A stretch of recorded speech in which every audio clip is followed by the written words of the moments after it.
بسم اللہ الرحمن الرحیم۔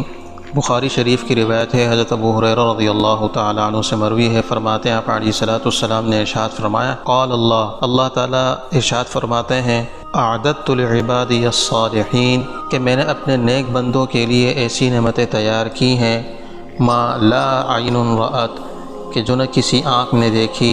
ولا اذن سمعت، اور نہ کسی کان نے اس کے بارے میں سنا، ولا خطر علی قلب بشر، اور نہ ہی کسی انسان کے دل میں اس کا وہم و گمان بھی گزرا ہے۔ فقرؤوا ان شئتم، اگر چاہو تو تم قرآن پاک کی یہ آیت پڑھ لو۔ فلا تعلم نفس ما اخفی لهم من قرۃ اعین، کہ کوئی نفس بھی نہیں جانتا کہ جو اس کی آنکھوں کی ٹھنڈک اس کے لیے مخفی کر کے رکھی گئی ہے، جزاء بما کانوا یعملون، یہ ان کے نیک اعمال کا بدلہ ہے۔